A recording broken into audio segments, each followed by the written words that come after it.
So in this video, I'm going to read my blog post summarizing Victor Reppert's first chapter of C.S. Lewis's Dangerous Idea.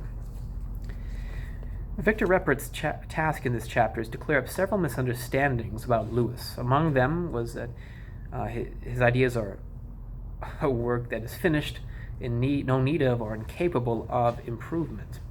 That he wasn't a serious thinker because he wasn't a professional philosopher, that G.E.M. Anscombe refuted his argument from reason and caused him to retreat from apologetics, or that he gave up apologetics and became an alchemistic fideist in response to his wife's death.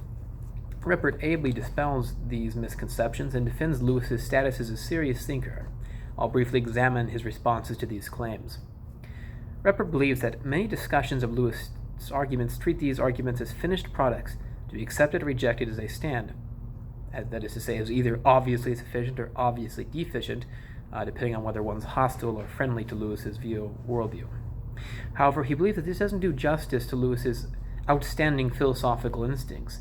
He can't be refuted as easily as his critics sometimes allege, even if the formulation he gives of this or that argument stands in need of further refinement, page 12. He confronts the snobbery of many professional philosophers who discount Lewis on the ground that he's not one of them, by noting that the majority of those who have made significant contributions to philosophy over the past 25 centuries would not qualify as professional philosophers in the contemporary sense, page 15. Hence, it is nothing against Lewis, and I'd add perhaps something to his credit, that he was not a professional philosopher. Reppert prefaces the Anscombe legend, as he calls it, with remarks that it focuses on Lewis himself rather than what he had to say, page 15. The legend itself goes like this. Lewis's argument from reason, as presented in the third chapter of his book Miracles, was refuted in 1948 by G.E.M. Anscombe. Then, in a bit of armchair psychoanalysis, Lewis fell into low spirits because he couldn't overcome the refutation. This caused him to doubt his ability as an apologist, so he never published an apologetic work again. Page 16. Reppert notes that most of those who pressed his objection failed to observe that Lewis revised his argument, which was included in the second edition of Miracles in 1960.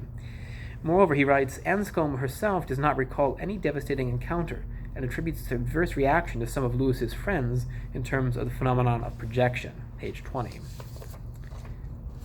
He does comment that Lewis, partly as a result of the Anscombe incident, came to feel ill-equipped to deal with the philosophy of his day, but he does not explain this as a sign that Lewis was a bad thinker. Rather, the philosophical currents had changed significantly since Lewis was trained in philosophy. Absolute idealism was all the rage in the 20s, but in the 40s and 50s, logical positivism was a philosophy to beat. Now, that too has gone the way of the dinosaur, pages 19 and 20.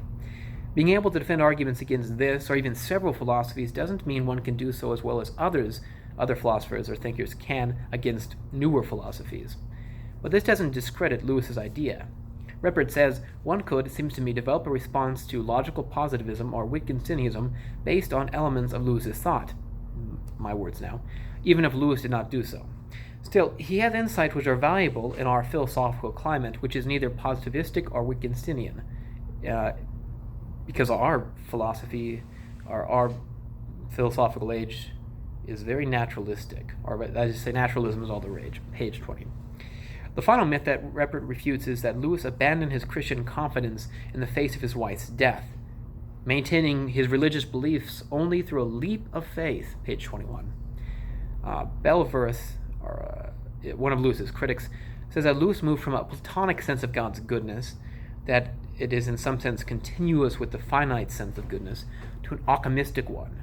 That is, it is not, but established by God's fiat, which is to say, Lewis became an alchemistic fideist. He believes that Lewis overcame his negative appraisal of God only by granting that whatever God does is good simply because God does it, page 22. Both of these claims, says Reppert, are mistaken. Lewis still employed the argument from reason in A Grief Observed, which obviously enough was written after his wife's death, page 24. In that book, Lewis also returned to his argument against a dualism of two absolute good and evil beings, pages 25 and 26. And he expanded his argument criticizing the alchemistic conception or voluntaristic conception of God's goodness which he earlier argued had morally disastrous consequences, such as God commend blasphemy, which we know to be evil, but it would be good. Like, that just wouldn't make any sense. To now saying that it would damage our ability to know about God. For instance, we couldn't trust or know that his claims about heaven or hell. Perhaps what he calls heaven is what we call hell, and vice versa, page 27. Reppert can therefore confidently conclude, and these are his words, "It is time for us to examine Lewis's thought fairly and honestly, not expecting either inerrancy or rank amateurism, but rather an incisive and powerful mind with many ideas that need to be pursued further," page 28.